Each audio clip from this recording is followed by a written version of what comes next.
Hey guys, it's Kane, and today this video is going to be a little different than what I usually do, but when I was at work today, I was thinking a lot about what are the main issues in today's modern gaming sphere. It's something I've been thinking a lot about, but, haven't made a video about or really made public about in my thoughts, so why not? I'm going to have to address it at some point or the other. But after thinking about it for a few hours and really sitting on it, I've come to the conclusion that, the same conclusion as many other YouTubers out there. And these three sins are corporate greed and malicious practices, the complete and utter lack of creativity and innovative gameplay, and finally, something I'm sure you're all familiar with, is leftist woke propaganda. Now, of course, I'll be going more in depth about each and every one of these, so I guess we'll start with the malicious practices.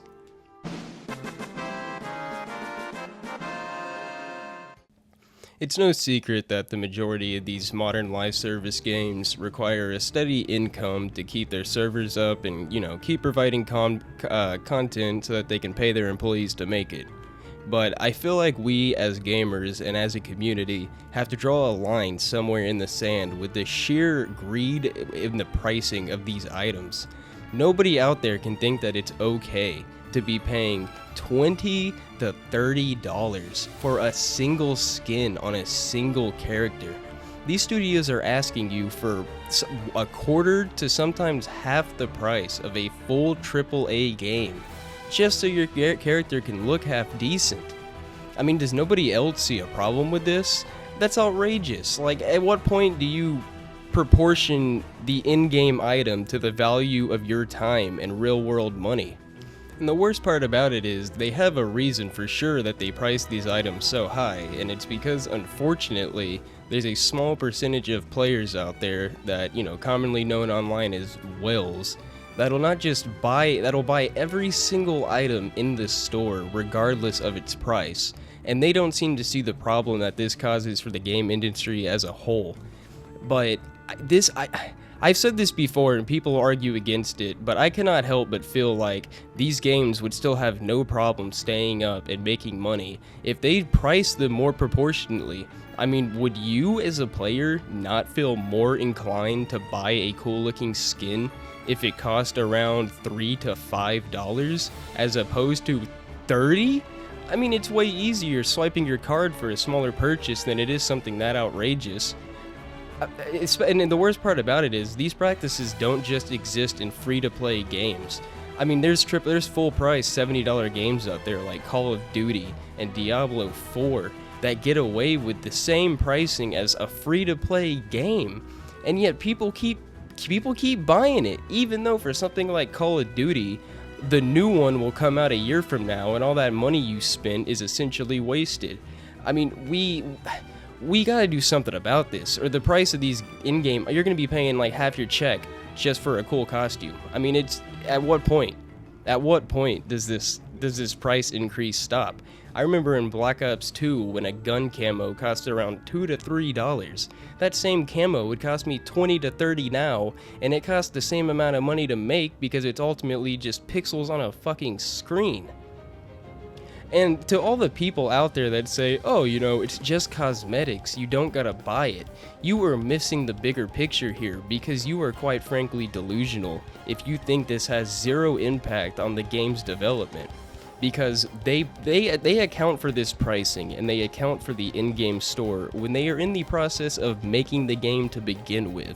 So what they do is they purposefully design the free and in-game items to look shit and uninteresting, so that you as a player, if you want to look cool and be rewarded for your time in this game, feel inclined to go to the game store, pull out your fucking credit card, and turn into John Wallet for 5 minutes so that you'll buy that pretty $30 skin without thinking about it because, damn, I'm gonna do it eventually, right? Because all the in-game items look shit. They account for this. They're not stupid. All this is planned out, down to the pricing. And the sad thing is, it works. But that doesn't mean that we as the players and the consumers can't speak up against it or have a problem with it, because it is getting fucking ridiculous, man. Things like battle passes, which, so help me God, I am so goddamn tired of battle passes. I know that they've been, widely accepted for the most part since they've been in games for so long now. But unless you're gonna make your battle pass like Halo Infinite or Helldivers 2, where I can come back to it at any time to finish it at my own leisure, then piss off with your goddamn battle pass. I am not the type of person to sit and play one game non-stop, because quite frankly, if you want to max the majority of battle passes, you have to put a hefty amount of time into it. And guess what? If you don't, then when the battle pass runs out, you lose all those items. And of course, this encourages FOMO, fear of missing out, because once these skins are gone, you can never get them again. You can't, maybe it's a character you like, maybe it's just a really cool design. Once that time's out, it's gone. At least with Halo Infinite, like I said, you can come back at your own leisure when you actually have the time and want to play the game to get these items. And the worst part about it is, you paid for the battle pass. You technically paid for all those items in the battle pass. Yet, they'll just take it from you if you didn't max it within the time. And quite frankly, I think this is bullshit as a consumer. And for the love of God, can everybody please stop pre-ordering? By pre-ordering, you are not just buying a game, which you have no surefire way of knowing is going to be a good and finished product, yet you are giving them your full $60 to $70 beforehand like a good little boy without even thinking about it. And for what? Because you might get a cool in-game item, or you might get some early access. Unless you're making a review or you're getting paid to play this game, what the fuck do you need it for? Because at the end of the day, guess what? Just like the whales, you are encouraging this shitty practice to be pushed even more when you pay for early access, pre-order for this, pre-order for that, pre-order. How about you finish the game first before you go asking me for my money? That sound like a plan? I don't know. And of course, all these, you have the Ultimate Edition, which can sometimes cost up to $90 for a season pass. And then they'll ask you to buy the season pass on top of all the microtransactions. And then before you know it, this $70 game you bought all of a sudden became a $150 game just to get the bare basics. Wow. Gaming sure has come a long way.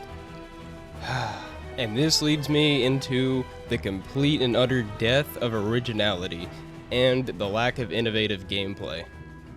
So, I'm sure plenty of you guys have noticed by now that just about everything that comes out nowadays is either a remake, a sequel, or a prequel of some already successful and ongoing franchise. And this isn't even just going on in the gaming industry. I'm sure plenty of you have also noticed the current state of Hollywood and how, just like games, it's either a sequel, prequel, or reboot. And of course, 99% of the time, it's never better than the original, because these hack writers... Actually, the hack writers do a perfect example of showing what the problem is. The problem is that the writers we have are just shit. They lack originality. They have no thoughts of their own. They think that they can do the original better, when in reality they don't even have what it takes to make an original story, let alone do something like a cult classic or a timeless tale that everybody knows and loves. Well, just to prove my point, I hopped on Fandango, and within seconds, just take a look at these movies. You have Transformers, a sequel, Beetlejuice, a sequel, Speak No Evil, a remake, Deadpool and Wolverine, more Marvel. Am I Racist? Dude looks like a fucking great value Hassan Piker. Despicable Me 4, Twisters, a remake, Aliens, a continuation, and then half these other goddamn movies are just re-releases of classics that people actually like. Like, it's...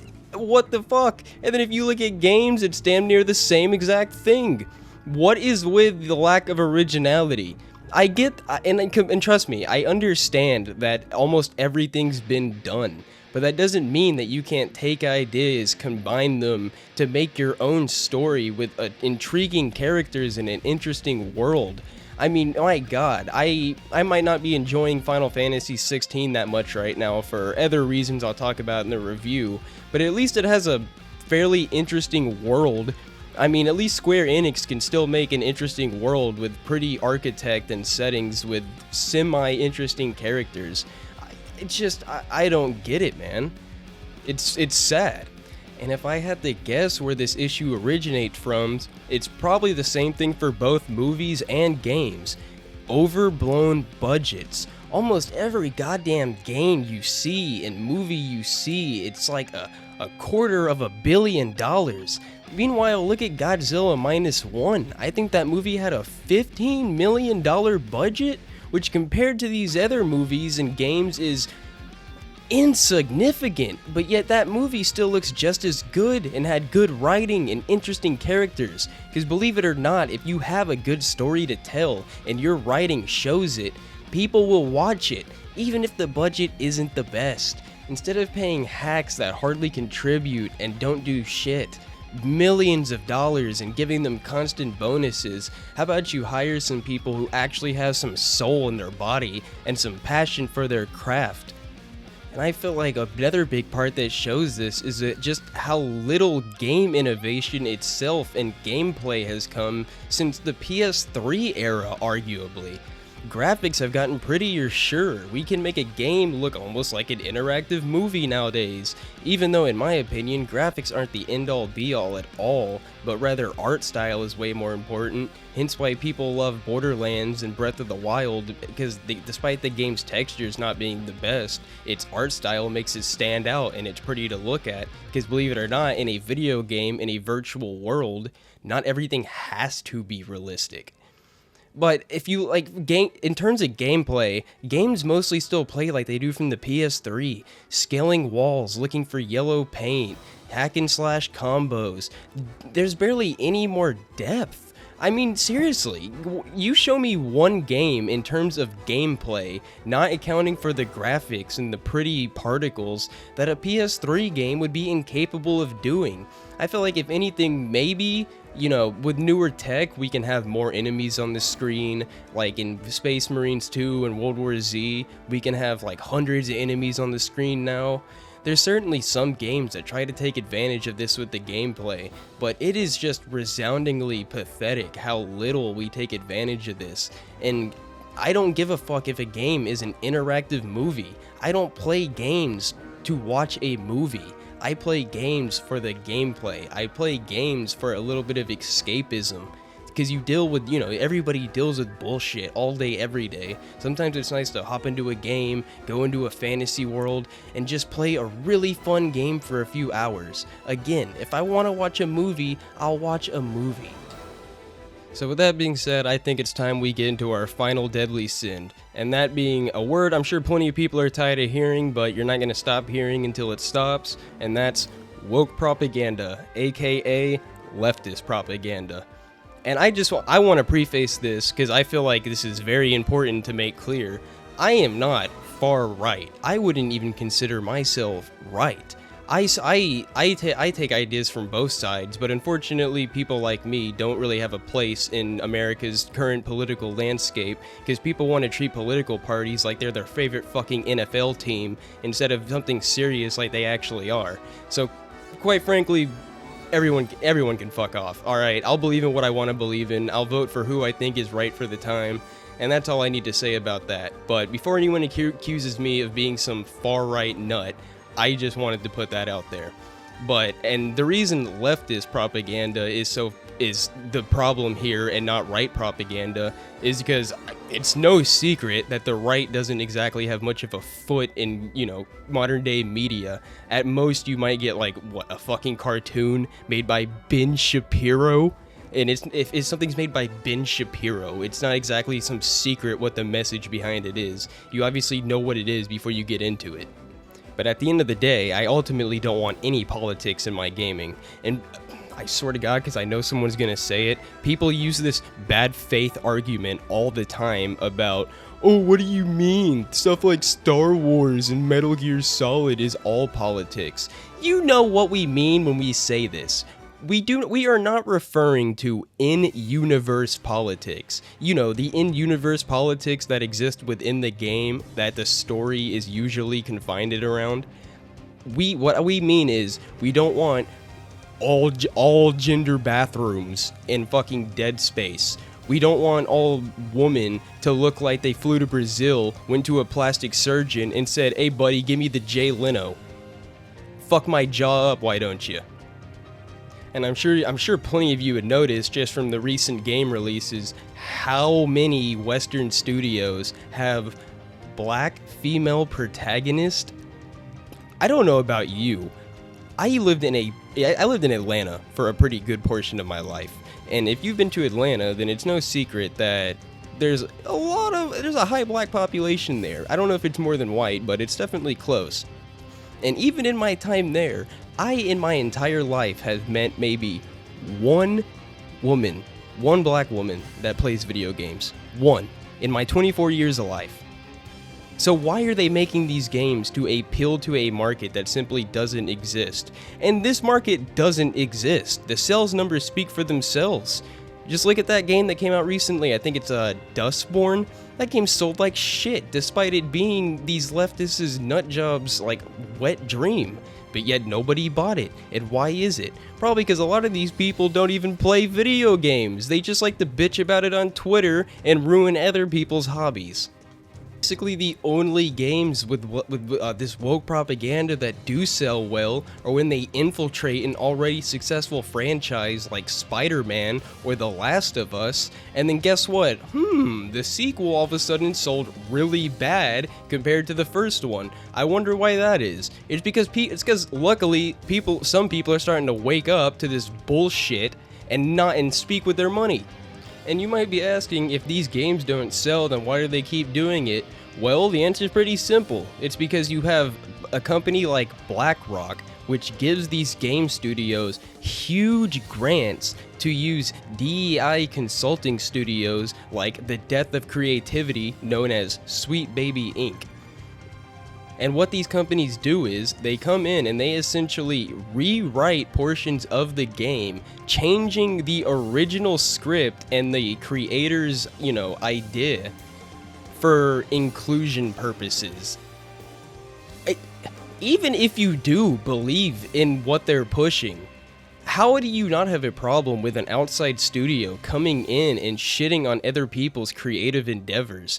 Does nobody else see a problem with that? Imagine you had an idea in your head for years. You wanted to make a game. You finally get the chance to execute it. Then someone who's probably never even made a fucking game comes in and tells you, oh, you're doing it wrong. There's not enough women here. Or there's not enough, gay representation. Or there's not enough blah, blah, blah, blah, blah, blah, blah. Like, what the fuck? These are the same people trying to tell you that there's more than two biological genders, and your sex is how you feel on the inside. Well, guess what? I feel pretty upset on the inside, alright? I identify as mad right now. Because you are fucking my hobby as well as millions of others, if you should just, mind your own lane or create your own product. But oh wait, you can't create your own product because you are a soulless fucking hack who deserves to be lined up on a wall and shot. In Minecraft, of course. But if you made it this far, thank you guys for watching. I don't plan on making many videos like this, as I don't want it to be the main focus of my channel. I just want to be a fun gaming channel. But, sometimes this shit gets to you and you need a vent, and honestly, what better place to vent than on YouTube? So thanks for watching, and if you like the content, feel free to leave a like and a sub. I greatly appreciate it, and I'll see you guys next time.